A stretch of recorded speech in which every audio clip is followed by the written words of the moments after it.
Welcome to Up In Smok'd Podcast. I'm here with Kasper Peppink. Very excited to have you here, Kasper. Thanks for coming. Yeah, thank you so much for having me. Yeah, sorry, we were supposed to actually do this a few weeks ago, but you had to cancel. What happened? Well, yeah, I had to cancel. So there are some new UK regulations for visa, like so post-Brexit. Mm-hmm. I'm not from UK originally. I'm from Denmark. I'm half Danish, half Dutch, but I'm living in London right now. So in 2025, they kind of changed the rules about the being allowed to work within the within England or within the UK. And what happened is now that you get like a visa for working, which is like used to be 3 months in 2024. Still like a, how do you say, like a 3 months visa now in 25. But now the new rules are that if you don't get a job within the UK once every 2 weeks, you have to fly out the country and come back in so you can go through immigrations to get like reapproved your visa. So what happened was that we were supposed to do this, I think, a week or 2 weeks ago. Yeah. And I couldn't do it because I got a job, confirmed a job that I had to do in London. And what happened was I had to fly out the country because I had to renew the visa bit because I hadn't been through immigration for like a month. So I had to fly out the country real quick on literally the day we were supposed to do the podcast. Yeah. Fly back in like a day later so I could like legally do the job and obviously get paid later down the line. Yeah. So that must be quite a challenge then, because it's different with other jobs where you just work in one place, but you're a model, so you're working somewhere for like a day and then you might not work for a week or 2 weeks or something like that. Yeah, so so how it works with modeling, I think it's the best way to explain it is sometimes you can get really busy and sometimes there's nothing to do. So I think with modeling, it's learning how to cope when you're not working. I think that's the main bit, because I think the way modeling nowadays is portrayed is you see this glamorous like finished product on whatever, like websites or your social media, on your Instagram and stuff like that. But I don't think people really realize what the life is behind the scenes of actually like doing this full time. Yeah. So what do you think? So you feel like they think it's just pure glamour. You wake up in the morning, you're living the dream, you're just taking photos and you're chilling. Well, I try not to think too much about what what other people think about it. It's not really not any of my business, but I think that generally people would have an outlook on this thing as a being a really glamorous thing. You do these big when I was younger, I used to do like really, really big like fashion shows and everything was glamour and all this stuff. But I think then you step back and you're like, then I'm not working, and then you're just obviously back to being a normal, ordinary guy that just want to get through your day to day, like hang out with your friends and stuff like that. So I think it's really about when you don't have work, like what do you do when you're not busy, and I think that's the part that people don't see. Yeah. And that's in this field, it's like you don't really have colleagues. Yeah. You do everything yourself. So it's a very lonely business. It's a very lonely industry to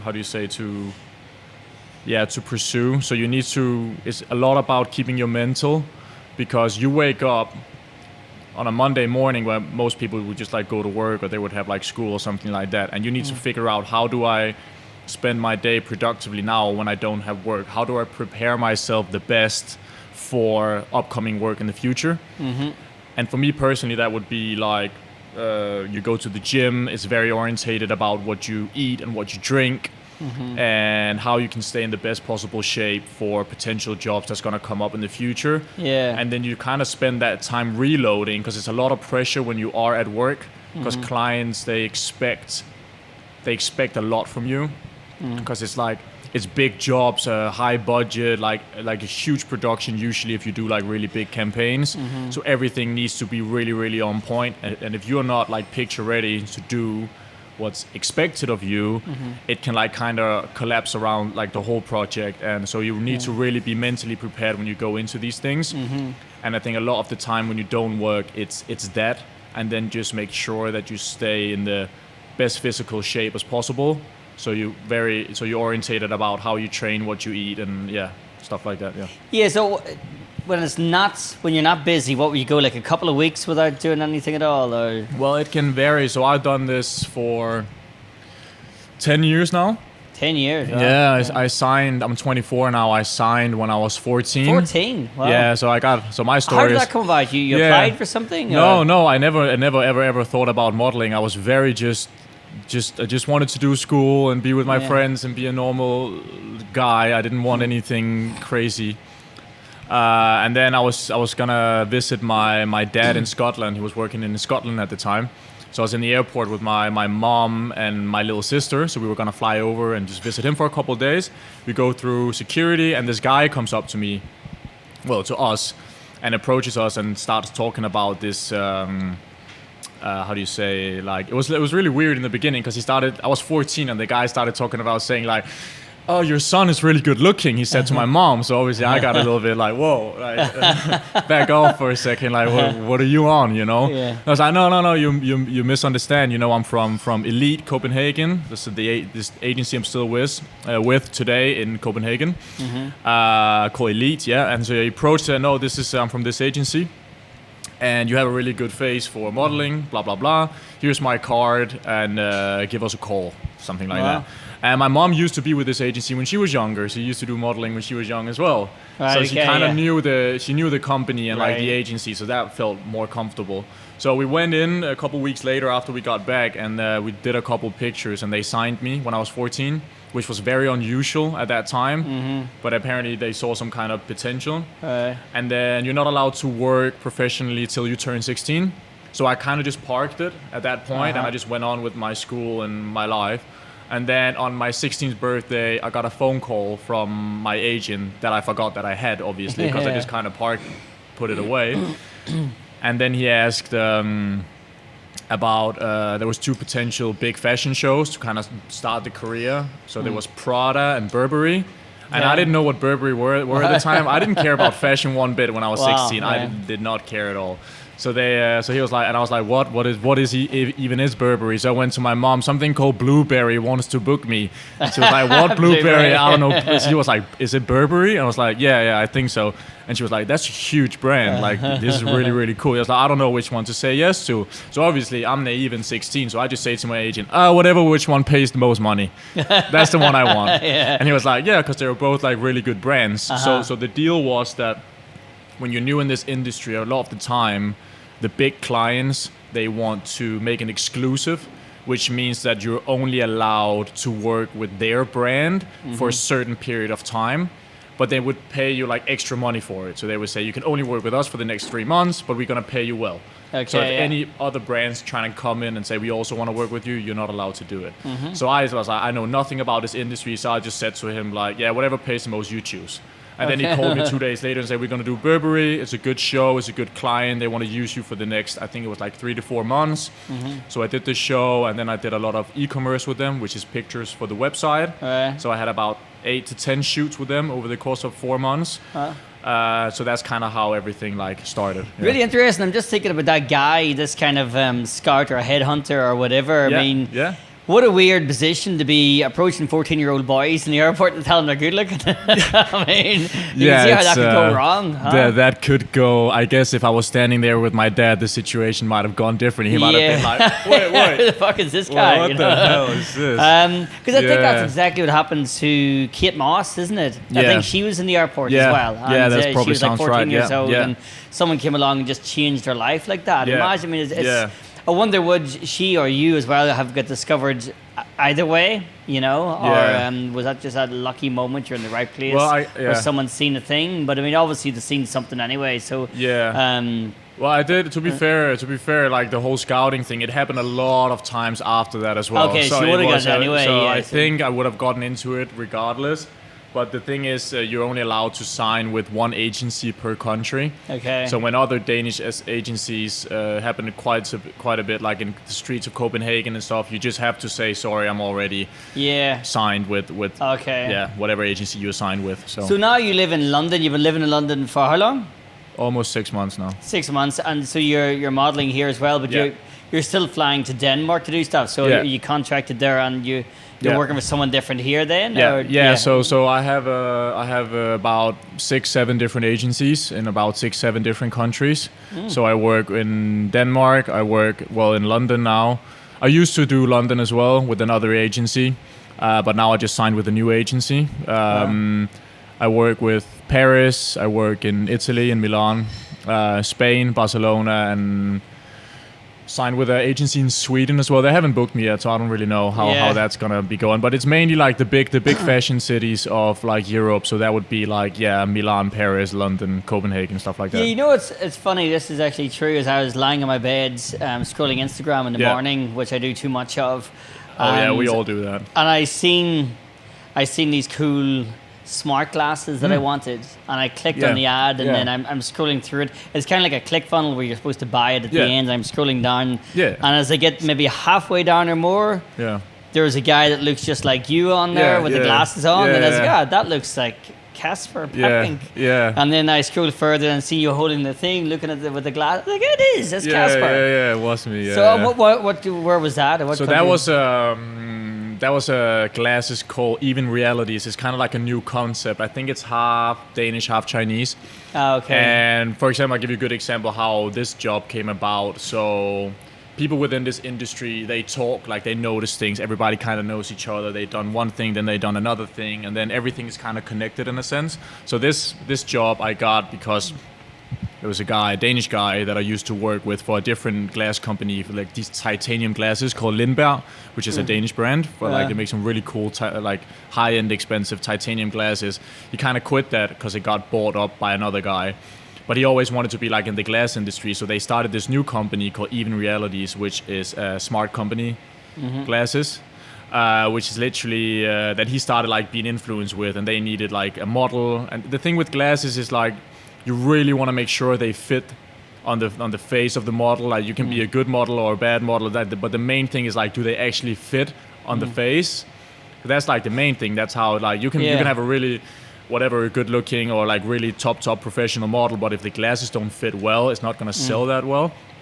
But he just knew that I did a really good job. Well, at least they thought back in the days, like five years ago, with these Lindberg titanium glasses. So he said, I know this guy. I know he's really good with glasses. Let's book him. So that's kind of how that job came about. Yeah. Oh, cool. Yeah. And have you got smart glasses yourself? No. I asked actually. I think I can get a pair. I think with 50% off or something. Oh, can you? I think get me a pair at 50% off? Because I really want maybe. I mean, I can get really them and give them to you. Because I was genuinely going through the ad. I didn't know you were in the ad. I was genuine, and I was thinking, I need this. These are. They're cool. actually really cool. What they can do is like, it just looks like a normal pair of glasses, but you just look through them like a normal lens, right? Like, and then if you tilt your head up like that, you look up, and then you have like these like green letters. You can literally have navigation. You can translate, like all this stuff. Literally, what you could do, because there was like one of the guys working there, like the founder of the company, a Chinese guy. He could literally talk to me. Well, that's kind of like the end goal of it. I think that you can do it now, but he could talk to me in Chinese, and that the glasses could translate it into Danish or English, so I could literally have a conversation with him. Wow, if we both were wearing the glasses, and we can talk in each of our languages, and we could literally translate. That's amazing. So I think that's going to be the future of I think so. That's where everyone's going to head now, is the glasses. What I liked about it was the teleprompter. Oh yeah. Because I was thinking, like, if you're on the stage and you could have your all of your jokes sitting there ready to go. Yeah. But I don't know, and unless you have to go like this to kind of make it work. No, that's just to activate it. That's just to activate it, and then you can do normal stuff, and it's gonna be there. Okay. Yeah. So I think it's just to activate the feature of doing the okay. Yeah, because if you got to look up to see the joke, every time I'm about to tell a joke, I go like this first. Yeah, it's like you're gonna look like an idiot. Lunatic? That's not gonna work well. No. Because that's what they reckon now, is that everybody's gonna start wearing the glasses. Yeah. You're gonna have like face recognition, and you won't need to remember people's names anymore, and you'll remember stuff about them. Yeah. Do you think that's a good thing? Is it means possibly, and I've seen Gary Vee mention that we're coming to the end of the era of the scrolling. Yeah. Do you think that's a good thing? Do you like scrolling? Are you a scroller? No, I think I catch myself doing it a bit too much sometimes, but no, I don't like it at all. I think it's toxic, and I think most people are kind of getting. It's becoming like a weird, it's like a weird dopamine hit that people are chasing. That's the only way. You wake up and the first thing you do is like you check your phone and you start scrolling. Yeah. I've got this thing on my phone now because I've been quite bad at it. I really try not to do it. Where it's like after 15 minutes, like there pops up a reminder, it's like, oh, your screen time is done for today. Oh, cool. And then then it just kind of shuts your app down. You can obviously choose to like say, I want to continue. which I do sometimes because I just don't care. But sometimes it's like it hits in that moment. You're like, yeah, maybe I've already spent 15 minutes on scrolling. It's stupid. I'm gonna throw my phone away and do something productive now. But yeah, I guess I do it like everyone else. But I'm trying to be more. I don't have I don't really use the TikTok and all that stuff. So I just one social app, and then I use my Instagram mainly for my portfolio. So I try to if I posted something, there's the pictures I need for because Instagram for me is I communicate with my friends on just on message or iMessage from Facebook or something like that. Instagram for me is literally just about having my portfolio, because sometimes I could get work through Instagram. Yes, it's for your work. It's for my work. It's not for really. Would you have a work one and a personal one, or it's just one? No, just one. I would post personal stuff as well, because a lot of the times what I've learned with clients is that when they check out, especially nowadays, they look at your social media as well. So it's not just my portfolio from my website on my different agencies, because that just gives you an idea of, okay, what does he look like on camera? They also, because a lot of the time you work with clients for maybe 3 or 4 days, and you're trying to create like a relationship between you and the client. So they also need to like you as a person, obviously. Yeah. So I try to combine both professional work with my own personal work. So holidays and then a bit of modeling stuff, and then maybe some holiday or something hanging out with friends and stuff like that. So they get both the personal side of me, but also the professional side of me. Yeah, I guess if your peers, if friends and friends from back home or whatever, because people look at each other's feed and they kind of envy it, or it looks like everyone else's life is better. If your friends are looking at your feed and it's you in these photo shoots with beautiful models and stuff like that in Paris or something like that, well, I guess, you're one of those people that they're looking at thinking, why is my life not as cool as this guy's life? Well, I don't think not knowing that you're sitting at home bored as fuck sometimes, thinking, what do I do with myself? I think so. I have a few really close friends, and they know the situation of what this world is, and then you have a lot of, well, I want to say friends, but people that you know, that you talk to if you see them. But for me, I have a very, very small group of close friends, and they all know what it is, and that's actually their opinion is the only one I really care about. Okay, yeah. So they know what I'm doing and how it works, and what I do when I don't work, and how it works when I do work, because I'm on the phone with them almost every other day, one or the other, because we just catching up, especially when I'm living here right now.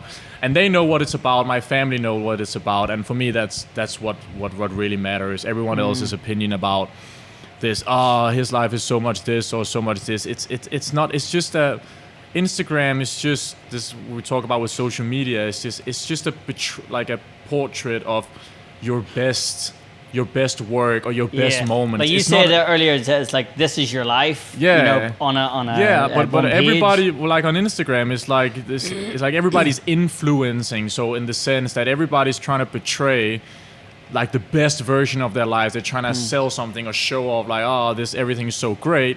I do it to get work. Because for me, it's obviously you want to be a bit personal, but you want to be a bit professional, and it speaks to potential clients that you can do both.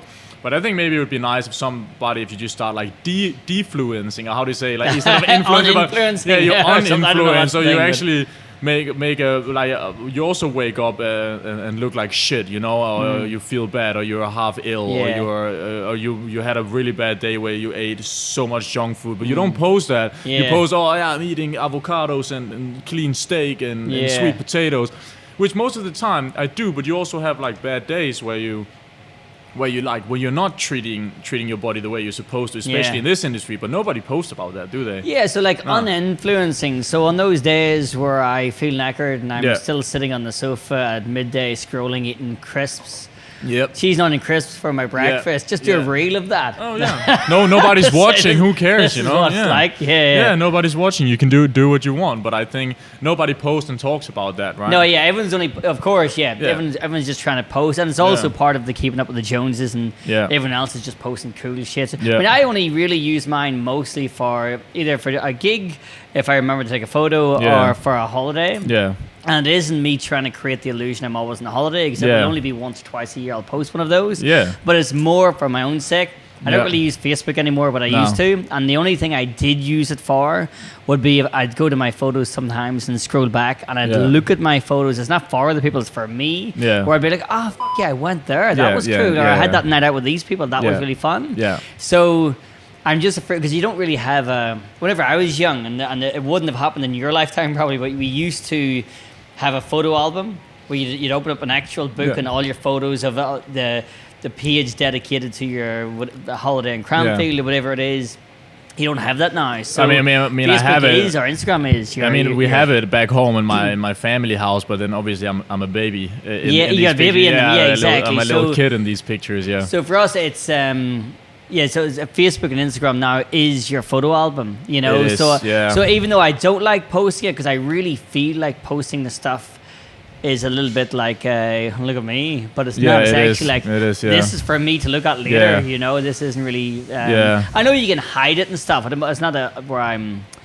I don't want people to see it. It's just that it really is dedicated to myself. I think the thing with social media, I think everybody has different relationships to it. For me, personally, I think if I didn't do the whole modeling thing, I don't think I would be using social media because I really like being in the present and just talking about like real stuff. I'm a nature person like by heart. I always grew up with going fishing with my dad, going camping, going canoeing, like everything with nature, sports outside. I really don't like the whole social media. I have to do it because of the work that I do. Yeah.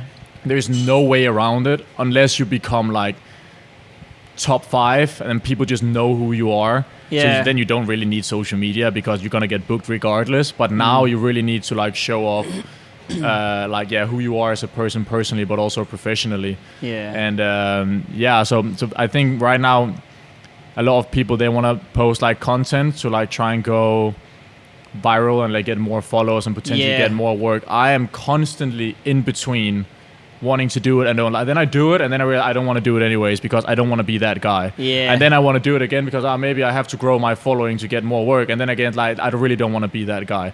So I'm constantly I call it like a quarter life crisis. I don't know if that's like a it's a thing. It's like a real thing, but it's like a quarter life crisis about my social media. And then one day I would change my profile picture 16 times on Instagram because I think that would make a difference. And I think people don't talk about this because they think it's like an embarrassing thing that you want to post and then you don't want to post and then you this and then you want to change that and I think a lot of people are giving it a lot of thought, maybe especially in my industry because it matters how your social media looks. Yeah. But I think I just kind of came to the conclusion now that if I do some cool work, I'm gonna post it, but I don't want to do the whole day in the life back and forth, like showing off this and this and this. I know people say you should do that if you want to get, like, become a big model or whatever, but I just don't want to do it that way. So I have a completely different outlook towards, like, my trajectory of where I am now to where I want to get. I think it's very different than most other models in my industry. So I think most people, they want to do the social media. They want to stay like kind of skinny so they can always fit the clothes and do like high-end fashion. And it's a really good way to approach that. Personally, I cannot do that because I really like going like to the gym and be healthy and like really like feel strong and feel like because the whole modeling industry, it's a very it's not like a really like masculine world, I guess. So I think I need that contrast from doing the modeling, which is a bit more like glamorous in a sense, if you want to say. And then I need my own space from when I'm not doing modeling where I can go do my gym and do these things and stuff. So I've had a little bit of issues now with sometimes you like fitting clothes, you know, the thing is you cannot get too big. Yeah. But the thing is for me is where I'm trying to get to right now, I have to continuously trying to get a little bit stronger, a little bit more lean at least. So at least you get like this athletic look in a sense. Because where I want to get to ultimately in the next 10 years, when you're in your like mid-30s, is these it's like cosmetic. So in the cosmetic business and with modeling, when you do like Garnier or L'Oreal or like you do like facial male creams or you do like campaign or like fragrance campaigns or like aftershaves and stuff like that. That's where it's like where it can really take off. Like in terms of earning. So I think that's where I'm trying to get to now. Yeah. So in the world of modeling, that's where the money is to see what all that stuff. Yeah. Wonder why that is. Is there just more, probably a higher margin in that stuff? Yeah, I think if you always notice, if you go through the airport, right, you go through the perfume section before you get into the gate area, whatever. If you look at like all the different pictures, it's almost always like famous people, of course, or like top 3, top 5 models in the world. And there's a reason for that. It's because these companies, these big fragrance companies, they have, or like cosmetic companies, their budget is just on another level, so they can afford. It's like beer. Beer is all down to marketing and branding and everything else. I mean, they put all of their money into that. Not all of their money. There's such a high margin when you do mass production. Unlike craft beers, but actually mass-produced beers, they spend so much in the marketing. And I did notice that with aftershaves. I guess at the end of the day, what is it? It's like distilled water with with some kind flowers, of petals, it doesn't cost them anything to make, but so they sell it. And the bottle will cost them pence as well. So the profit margin is insane on these things. So that's the main thing probably coming off that bottom line is paying Johnny Depp. Yeah. As you probably see, Johnny Depp did I think it was the Sauvage. I've got that one Sauvage, actually. Because I saw Johnny Depp on. I'm like, well, if he's wearing it, it must be cool. You saw that Channing Tatum just did the Versace. You see Chris Hemsworth doing the Hugo Boss. It's like, it's just these guys, So I think obviously it's famous actors and stuff like that gets these things, but you can be one of the top models that gets these jobs as well. Don't need to do the acting thing, but actually just through modeling. Yeah. So I know a couple guys in Denmark that got to that point. And what you need to do is just about when you reach your start 30s, that you just need to be peak form, and the only way to get there is just now starting 24, just going consistently. Just keep building up to it. Did you think of doing acting at all? Well, I've done a bit. I mean, I've done some courses in London. I think about acting a lot, and I think it's a really interesting field to explore, and I think it relates a lot to modeling as well. Yeah, it definitely does. I guess you get really, for me it would be screen acting, so movies and series and stuff like that. You learn to get really comfortable in front of a camera from an early age, because it's always been that. Yeah. So I think it's something that I'm definitely pursuing a little bit on the side. Right now, modeling is starting to take off quite well for me. Getting a lot of international jobs right now, so I'm gonna try and just stay focused on that right now, and then maybe when that starts quieting down a little bit again, and I figure out where I want to base myself, because I'm also thinking a bit about going back to Denmark again. Yeah. And why is that? Because of there's more work there for modeling? No. I think work here is good. I think work here can be really good. In London, it's about getting the clients to like you, and then they continuously would book you, maybe once or twice a month, and then you want to get 2 and 3 of those, and then you have work maybe let's say 8 times a month, and that's kind of how you scale in London. But going back to Denmark is a little bit difficult with Brexit and working and stuff. Yeah. As I was talking about earlier. And also I think I just have a strong relation to Denmark. My family there, my friends is there. So I think when I want to, at some point I want to buy something, some kind of real estate apartment, something, I think I would like to just base myself in Copenhagen. Yeah. You were quite coastal, were you, by the beach? Yeah, where we grew up. Yeah, me and my family, we were 5 minutes by the beach. So I kind of like having the ocean nearby. So, but you haven't been doing the surfing. What about surfing? That's what it was all about. If you live next to the beach, do the surfing. Yeah, but you can't really surf in Denmark though. Oh, you can't surf there? The waves are not really built for it. No, I guess you could go to certain parts where you could do it, but where I grew up in that area, it's like a little hour north of Copenhagen. There's not really any really good spots. So that's what I was hoping to do recently, was surf lessons. No, surfing's great. I do it when I go on holiday. But Denmark, it's a little bit difficult. Wasn't that far? That I guess I was going to say Ireland, but I think we've actually got some surf in Ireland. It's just the water's too fucking cold, man. No one's going to get in. Yeah, you got to wear a proper wetsuit or something. Yeah, that was our summer holidays over there. Mum would make us get in the water, fucking freezing. Yeah. Oh yeah, no, I could never.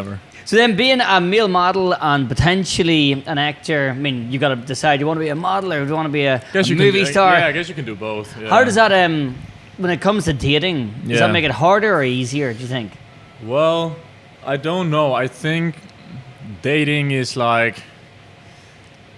don't know. I think it's hard to explain if you do. I don't date that much, but if I do, I think it's hard to try and explain the world that you live in, because you kind of you have to explain the sense. It's like, oh, I really want to spend time with you and obviously be in a relationship, but a lot of the time I'm not going to be here because you travel so much.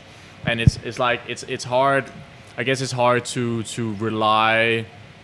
It would be hard to rely on me because I can, from one day to another, I can literally get a phone call and say, you need to fly to Morocco tomorrow morning. Yeah. And then I was supposed to go to let's say, my girlfriend's, if I had one, like a family thing, and then I have to call up and cancel. And then you say, oh, but you can just prioritize the other thing. Yeah, but right now, because I'm trying to build my career, I kind of have to prioritize work. Yeah. So I think it's hard. You need to be with someone that understands what kind of situation you're in. And I think that's kind of hard because obviously everybody has their own stuff going on.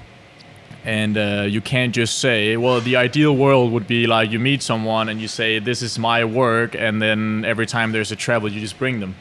Because that would be great, right? Because then you just travel around, you do your work, and you can just travel around with your partner. And that would be an ideal situation. But obviously most so girls, would the solution be to date a female model? Or are they? Well, yeah, I guess that would, but that would work in a sense. But then again, it's like, then they would have a job in one country, I'd have a job in another country, and that would kind of be the same thing anyways. You would kind of miss each other, like you probably even more, right? I guess it depends how much demand you're in as well. I mean, if you're going every day, because I mean, if you got to go somewhere every week, and all the better. Do you want to see your girlfriend every day? Yeah, but also I don't really like dating people in my own field, I guess. You don't? No, I kind of like the contrast. But why is that? What are they like? Female. No, they're models. nice. Like all the girls I usually work with, obviously it's different every time. But like I've never had like any experience of them like not being nice people. That's not what I'm saying at all. I think they're lovely. It's just I don't know. I just kind of previous relationships I've been in, it's just always not been in that field, and I kind of like the. So you do this really, really fast-paced life. You travel. You're in like 3-4 different countries within a week and a half, and you go, travel. Everything is so fast-paced sometimes, and as soon as you're on set, you just need to be on. So when you come back from all that, I really like that you have someone at home that just has nothing to do with that, and you can just completely let all of it go, and then say, tell me about your week. Like I want to hear about it. And then I don't want to hear anything more about modeling or fast flights and casting directors and whatnot. Then I just kind of want to have like a completely different. Do you know what I mean? Like you want someone who's not. It just needs to be something that's not what I'm doing. Yeah. Okay, so whenever you see a girl in the bar, you want her. Yeah. Do you open with, "Hey, I'm Kasper, male model. Yeah, you might recognize me from such shoots as." I have a rule. I never ever talk about modeling. You don't? No, never. Unless if it's. How do you not bring it up though? I'm just not like I'm trying to avoid the subject, but it's just obviously if they ask, what do you do for a living? Obviously you have to say what you do for a living, but I don't want that to be like the main reason to have the conversation with me. Because this is just a job. I think most people don't get it. It's just a job. It has nothing to do with my actual personality. Like my personality has nothing to do with modeling. I never really wanted to get into this in the first place. It just got offered to me, and then there was just too many things down the line that made too much sense not to do it. Yeah. And everybody's always like, "Oh, you've been presented with this amazing opportunity. You have to try and like make something of it." And that's what I'm doing right now. And I want to make something of it. But I just want to emphasize that it doesn't have anything to do with who I am as a person. So I try to avoid that. It's like, it's only very few people that actually relate what their work is. I know for you, it wouldn't be the case. But like most people, they don't really relate their personality with what kind of job they have. They're two different people. So you have like your business life, and then you have your personal life. And I always try to just stay around like the personal, because I think that's the person I want. Let's say I would approach someone, I want them to know that side of me. I don't want them to know the modeling side of me, because that's just work. Yeah, that's just a way to make my living. It's nothing to do with really who I am as a person. And I think it's important that you separate those two from each other. Yeah. So if you weren't a model, probably would have done after college. I probably would have. I tried university a bit. What were you trying in university? I was trying building construction, so like managing building construction. So like basically, how do you manage like a whole project of putting up a new building? So I tried it for like 6 months. It was all right. Didn't really like it, and then a lot of work started to come in, and I was like, I just have to try and. Because essentially the plan with all this is just like I'm gonna work really hard with this for the next 10 years. Hopefully, you make some smart decision with the money that you make, and then when you're about 35, 36, you can kind of take a step back and like reevaluate how you wanna spend your time. But yeah, so it would probably be something like I really like being physical. So I was thinking about like gardening work or like carpeting or something like that. Or then like a whole other aspect would be like marine biologist. Marine biologist? Yeah, because I always really like the ocean and the seas and all the animals and everything that goes on underwater.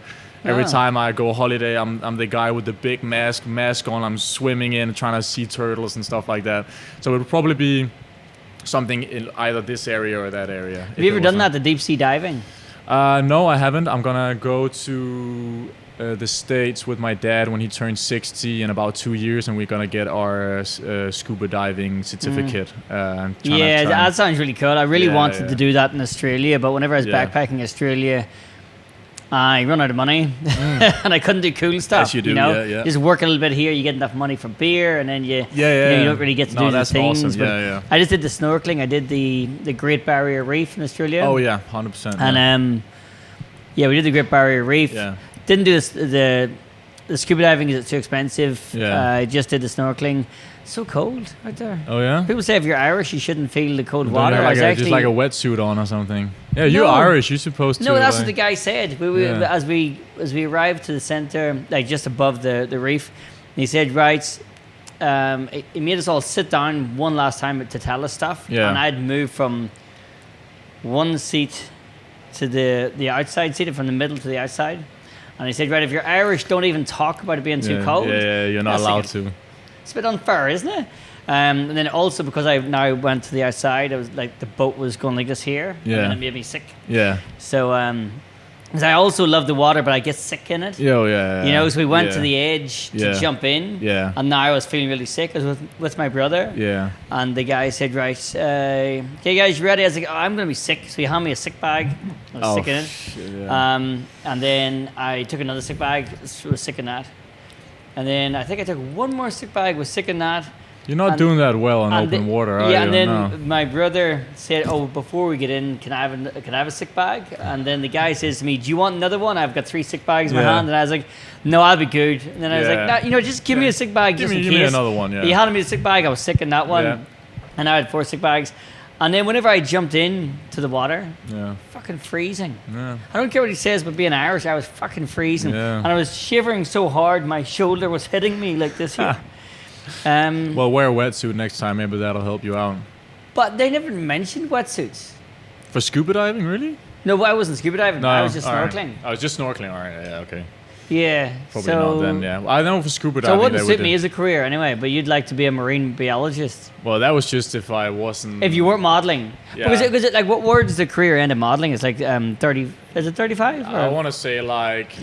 Well, there's still some guys are in their 60s. Some guys are in their 60s and still doing it, but I don't want it to be my whole life. I was thinking probably go all in with this for the next 10 years, so I'm like mid-30s, and then hopefully you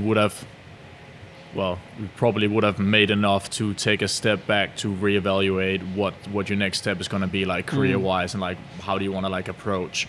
So I think the idea is that you kind of try and build up as much capital as you can now with this work, and then when you're done, then I would maybe want to get into some, I don't know, real estate or something, just to because right now I'm in the process of starting like my own company. So you start invoicing through your own company, because a lot of the time when you travel, you spend a lot of your private economy on just like modeling related things that in reality I could actually expense if I ran it through like my own like individual company. So I'm trying to like doing the transition right now from going into that and learning how to run that myself, so I can just invoice my agencies instead of getting paid directly, and you pay all these taxes and all that. So you're learning all the little tricks here and there. So that's like the next step I'm getting into right now, and then I'm just gonna see how I can optimize like business in general, and see how I can make get the most value out of I the guess work with that all I of do. the stuff you're learning with the nutrition and stuff, Yeah. you could probably be a nutritionist, could you? Something like that, or a Yeah. gym person? I was thinking a little bit about maybe getting into some PT as well, personal training, maybe at some point, like a little side thing. Like once I kind of understand, once I kind of understand my schedule of modeling. You never understand your schedule of modeling because it really is from one day to another. So it is really hard to have. You can have hobbies and do things like on the side, obviously, but you can't really be on a fixed schedule when you do this. Because I literally, like the craziest one I've ever had was I was at home with my parents. I get a phone call from my agent, asked if I can be in the airport within 2 hours to catch a flight because one of the other models got sick on a shoot in Milan and I had to fill in for him. All right. So you just grab your passport and put go. a spare of underwear in your back pocket and just run, you know? That's It's it. nice, the spontaneity, you know. Yeah, I kind of like knowing, like not knowing what's gonna happen next, and you just kind of you do your part, which is like obviously stay fit and all these things, and then you just kind of trust your agencies to do their job, and then you just take it from there. It's got to be the hardest thing to kind of break away from. You know, years ago I used to work as a bartender in the Grosvenor House in Park Lane, and we get a lot of like famous people and stuff in it. Yeah. And there was a band called Seether. I don't know if you've heard of them, but I hadn't heard of them, but they were there for the Top of the Pops, which was a big show back then. Okay. And I remember I was speaking to the guys, and they were funny, like really, really funny guys. One had like Seether tattooed in his arm, and I was like, "Oh, what are you going to do if you ever break up?" And he's like, I thought about this, man. Yeah, I'm just going to name my first kid Seether. Oh, yeah, there you go. But that's smart, the point was that these guys were living like proper. They didn't have to think. They didn't think. So I said to them, "So you're going to be on Top of the Pops? Is that this Thursday?" Yeah.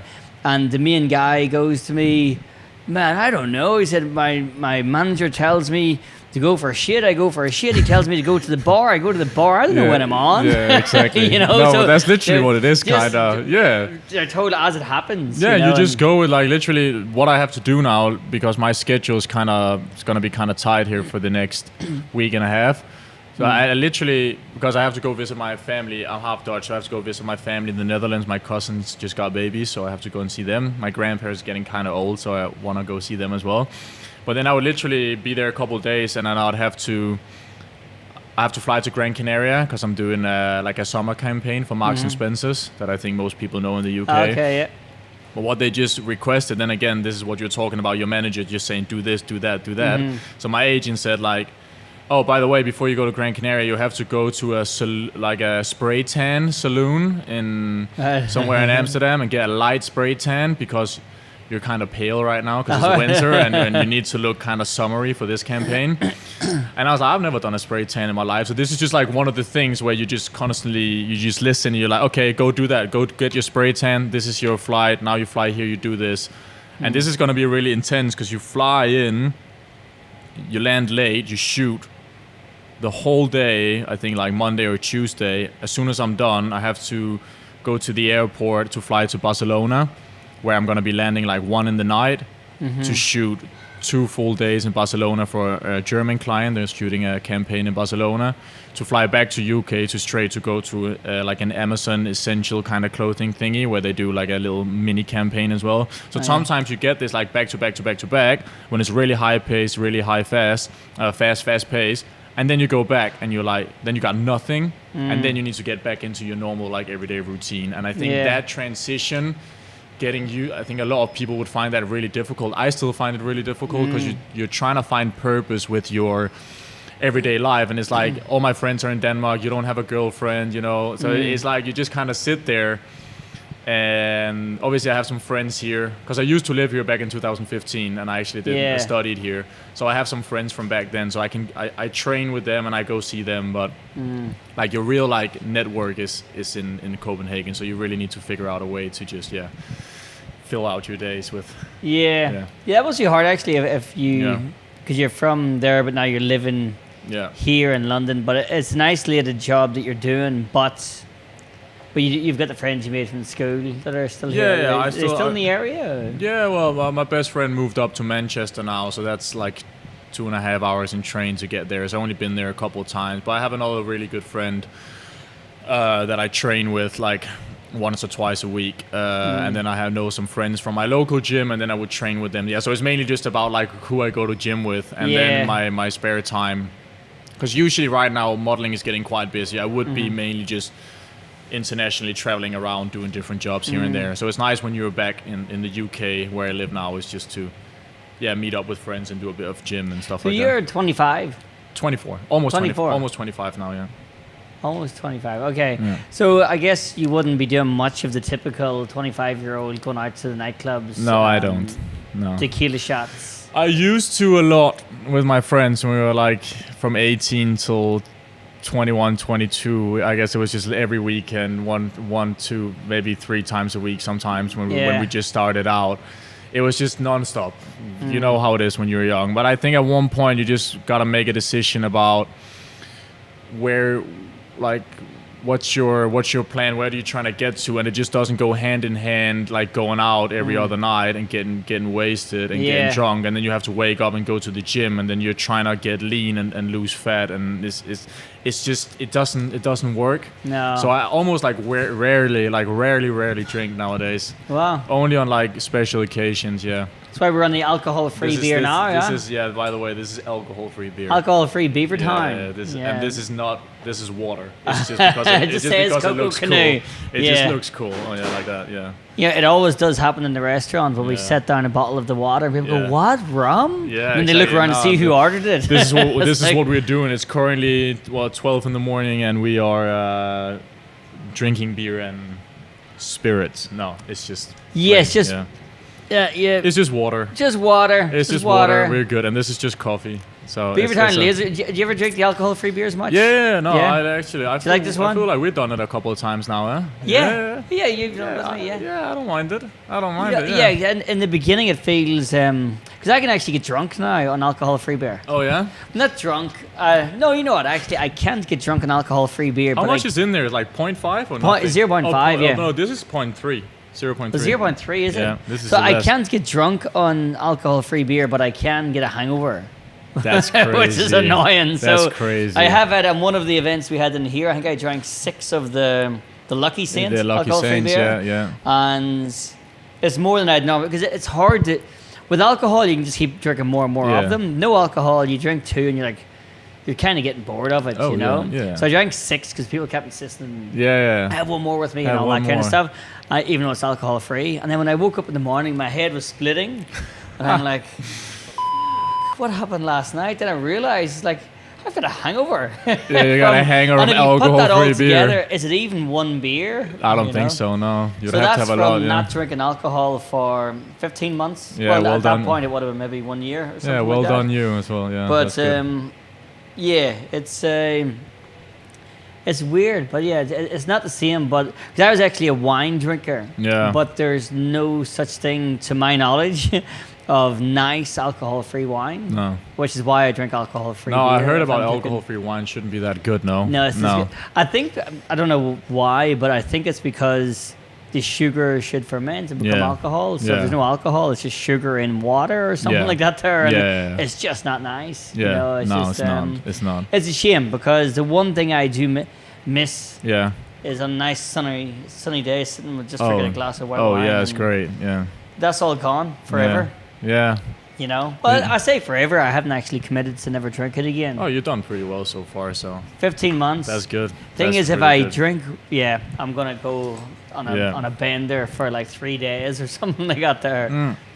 I think it's like that with like if you've been addicted to anything, if you touch it once, you're like straight back to it. So you just gotta say, I'm not touching it or I'm doing it. I think that's... Yeah, I know. There is the little voice in my head keeps saying... I can have one and it'll be fine. Yeah, I'm just going to go and do what everyone else does and just drink, on a Tuesday or just drink on a Saturday, whatever. Yeah, it's fine, But, for me, it's not like I was getting hammered and waking up in a pulling my own sick or anything there, but it was just that habit I needed to break. Yeah, that's the thing. And same kind of thing is like what you're saying, where you're thinking words that I'm trying to get to, and I knew that whatever it was, I'd get there faster and not drinking alcohol, drinking wine every day. Yeah, I think it's mainly about what's your plan, like where do you want to get to, what's your goals, and then figure out with whatever it is that you're doing if it aligns with those goals. Yeah. And for me, I just don't see where I want to get to, which I explained earlier about like the cosmetic world. The guys that they use there, if you see it, they're just like ripped, like 7% body fat. They're just like incredibly built, and you're just not gonna get on that level, especially if you're not a famous actor and you actually want to break through just as a model. You need to stand out. And I think in this in this field, it can be fairly easy to stand out because most people are not willing to commit. Most people just like, yeah, it's fine. I'll one there. I don't really I get work anyway, so it's fine. Yeah. But if you put in the work on the sidelines when nobody's watching and you just go for the next 5 years non-stop. I've been at it for about 2 years now because I was working in the Caribbean as a bartender. I just needed a break from reality. Caribbean as a bartender? Yeah. I needed a break from reality. So like in 2022. How did you get that? My dad and mom and little sister were there on a holiday. Dad started talking to the hotel manager, Dutch guy. My dad's Dutch. Just saw like all these young people like running around having a good time with work, like all my age in their 20s. And he just went to him and said, I think my son would really like this. I think he needs to.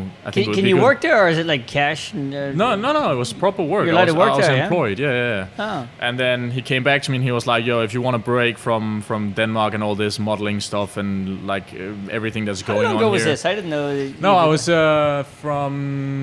I went October 22 till May 23. So I did about 7 months. Oh, where were you in the Caribbean? Guadeloupe. What is it? Guadeloupe. It's a French island. Oh. It's a French-owned island. It's one of the Caribbean islands, yeah. Because I used to work on the cruise ship around there, but it's different because the cruise ship is 7 days a week, 10 hours a day. We talked about this. Yeah, that's insane. Yeah. I know, it's mental. Yeah. So I used to go, what was it? The Curacao. I was in Curacao, which is a Dutch... I think it's a Dutch-owned or a Dutch-influenced Caribbean island because it looks kind of like Amsterdam or something like that. But my experience of the Caribbean would have been quite different to yours because I guess you had days off and stuff. I was going one day off. Island. One day off. A week, 6 days a week non-stop, and then you had one full day off. And then you went... but so when I came back from that, because it was just I met my ex-girlfriend there. So obviously, when you were just living together and having that little thing together, you only really cared about having each other. So it was just like always like junk food and drinking. And I was working behind a bar, and we could kind of drink behind the bar. Oh, so really? You were just non-stop drinking rum and beer, and you just go. And 7 months straight. So when I came back, I obviously was not in a very good shape. No. So I had actually 3 of my agencies that cut me off when I came back. Oh, really? For that reason? Yeah, you're not. But what, you'd put on weight, or you just? I look like shit. I put on weight. I was not in good shape at all. My face was always like gotten bigger. I got bigger stomach. I was not good. So I went to my main agency, the one I have in Copenhagen for 10 years now. And said like, okay, I know this is bad. I kind of want to get back into modeling now, and what do we need to do? And then it was like, you just got to log in basically with your training and your diet. Let's go. And that's what I've been doing since, so I want to say since May 23 when I came back. So like summer 23, and now we're almost summer 25. So I guess for about 2 years I've been consistent with like training. But you're starting to see the fruits of the labor as well. Because your work is actually stacking up now. Yeah, now it is. So but it didn't in the beginning. So you really need to make a conscious decision about what you want with this kind of career, because it's not going to get handed to you. The competition is high. And especially in my age now, when you come into your mid-20s, like the guys that I compete against, there's a lot of them are in really good shape, or they are like perfectly skinny to fit the clothes. It's a high competition. A lot of guys that I guess that kind of looks like me as well. So you gotta have like a certain edge, and I think my edge would be that I can always be like in a decent shape, where a lot of guys get lazy about their training and like how they treat themselves. Like so I think now when it's starting to stack up, I think it's gonna start going. I have a good feeling about that. It's gonna be like go really well now. Okay, Kasper, it's been it's a lot of fun talking to you. I've really enjoyed this here. Thank you. It's been great at being here as well. It's been so interesting to see an insight into the world of a model, who's to the challenges of having too much free time and too much muscle. It's hard. Thanks. But yeah, so we're going to move in a second to the kitchen. We're going to cook your badass burger, which is it's blue steel. We're gonna call it the Blue Steel Burger. The Blue Steel from the movie Zoolander. It's Ben Stiller's role. Yeah, he's got this one pose that he just. The one pose, that's all you need, right? The blue steel pose. Yeah, it's such a funny show. You've seen it. We're gonna make the blue steel burger. Okay, guys, thanks very much for watching. We're gonna go to the kitchen and cook. Before we go, anything you'd like to say to the guys, Kasper? Well, do they want to follow your socials? Maybe. Yeah, maybe. Yeah, you can if you want to stay updated with what kind of work I do. I post it on my Instagram. You can go follow is Kasper Peppink, one sentence. And that's pretty much where you can follow along, So follow Kasper Peppink, it's Kasper, so it's K. Yeah. It's Kasper with a K, Peppink, Peppink. There you go. And we're going to go now and cook some food. Thank you. Thank you.